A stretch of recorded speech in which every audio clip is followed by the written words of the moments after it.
बहुजन आंदोलन, पेरियार का आंदोलन, बाबा साहब अम्बेडकर का आंदोलन, तथागत बुद्ध का आंदोलन, मान्यवर काशीराम साहब का आंदोलन, उसको कौन नुकसान पहुंचा सकेगा? ये आप पार्टी आरएसएस की तीसरी पार्टी है।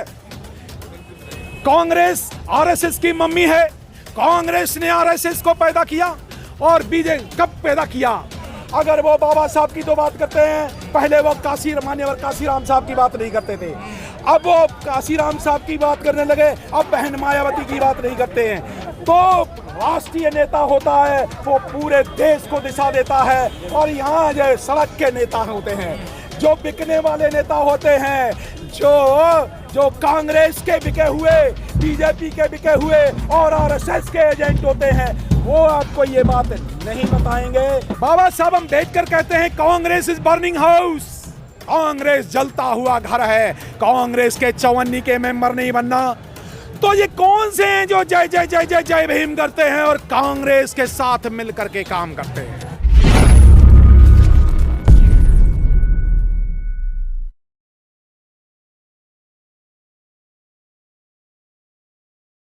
के अलावा, उत्तर प्रदेश के अलावा, अब ये बगैर सत्ता के आपको न्याय मिल सकता है? बिना सत्ता के बिल्कुल न्याय नहीं मिल सकता।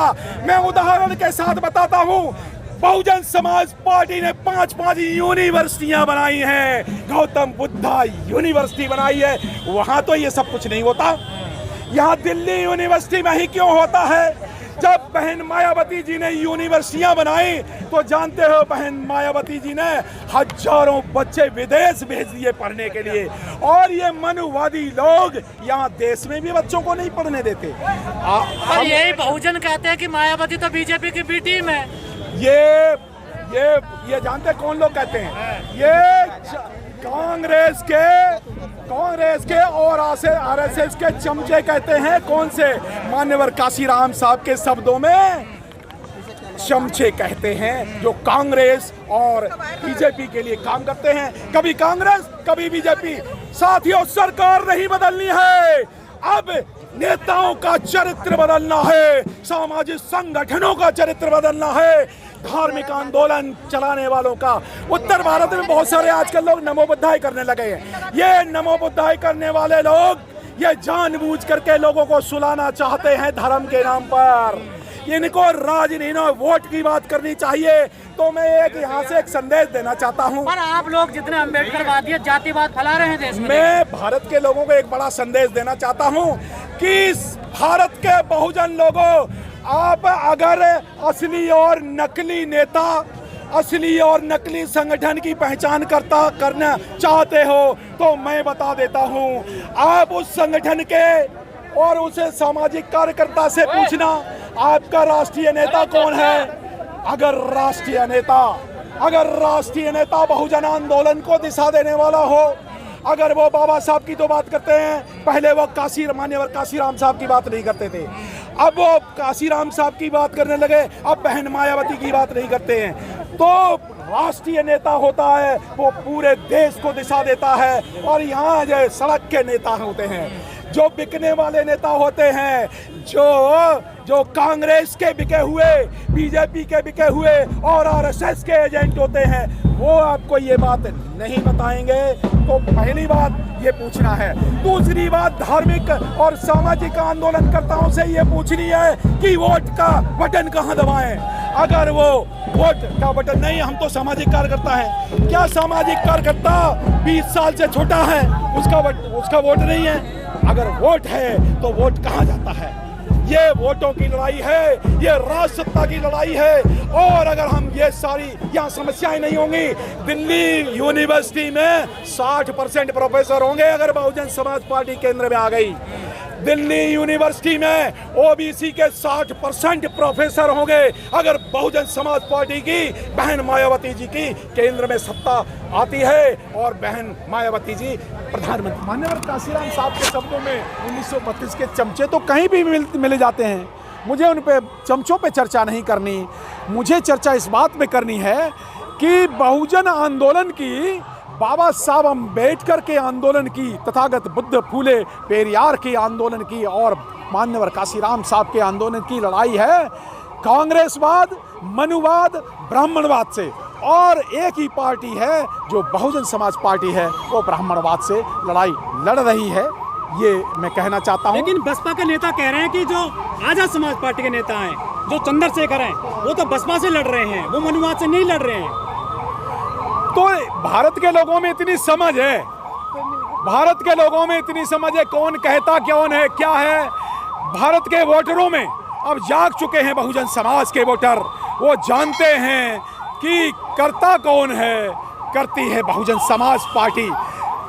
गौतम बुद्धा यूनिवर्सिटी बना करके, अगर गौतम बुद्धा यूनिवर्सिटी अगर दिल्ली में अगर बीएसपी की सरकार होती तो ये झगड़ा ही नहीं होता जो यहाँ ये झगड़ा चल रहा है ना, डॉक्टर रितु का झगड़ा, ये झगड़ा चल ही नहीं रहा होता। बहुजन समाज पार्टी की सरकार होती तो फिर यहाँ पे इतने प्रोफेसर होते, इतने, तो फिर ये समस्या ही नहीं होती।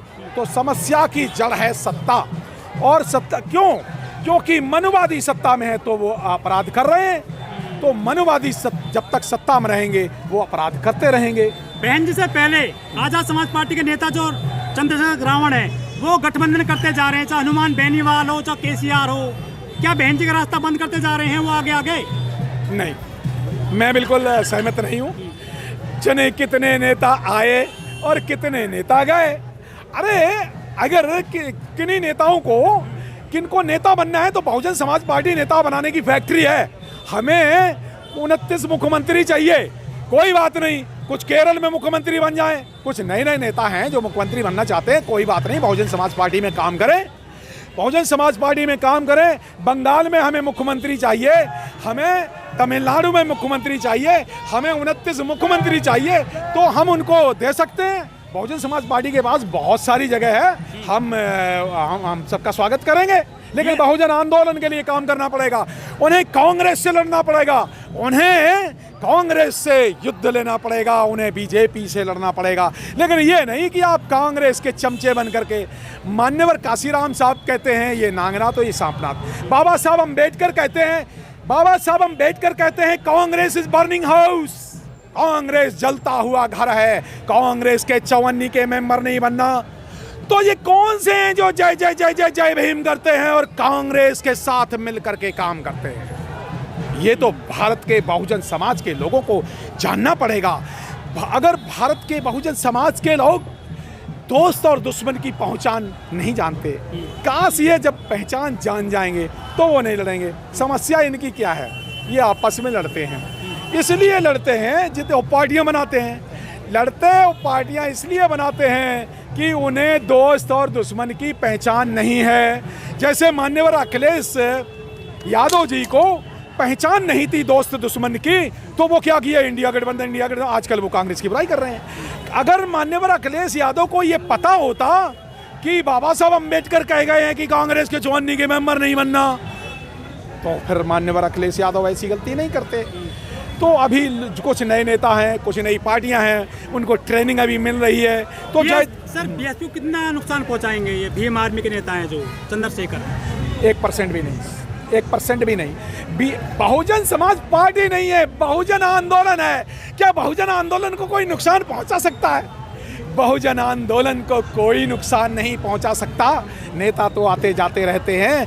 बहुजन आंदोलन, पेरियार का आंदोलन, बाबा साहब अम्बेडकर का आंदोलन, तथागत बुद्ध का आंदोलन, मान्यवर काशीराम साहब का आंदोलन, उसको कौन नुकसान पहुंचा सकेगा? अरे मैंने देखा है मान्यवर काशीराम साहब का जय जय जय, वो कहते हैं जय भीम और जय काशीराम, और काम करते हैं आप पार्टी के लिए। उन्हें ये नहीं पता कि आप पार्टी आरएसएस की तीसरी पार्टी है। कांग्रेस आरएसएस की मम्मी है। कांग्रेस ने आरएसएस को पैदा किया, और बीजेपी कब पैदा किया? मान्यवर तब पैदा किया जब बाल गंगाधर तिलक, उस समय दो तरह की, एक सॉफ्ट वाली कांग्रेस थी, एक हार्ड वाली कांग्रेस। तो कांग्रेस आरएसएस की मम्मी है, ये जानना चाहिए, लेकिन बहुत सारे लोग नहीं जान रहे। तो कांग्रेस वो गरम दल और नरम दल, तो आरएसएस पैदा कहां से हुआ? 1925 में हुआ ना। तो कांग्रेस ने, उन कांग्रेसियों ने ही आरएसएस को पैदा किया। अब आज कह रहे हैं कि राहुल गांधी कह रहे हैं नहीं ये कांग्रेस ऐसा है, तो कांग्रेस ने ही तो पैदा किया है। तो हाँ, जय भीम, जय भारत।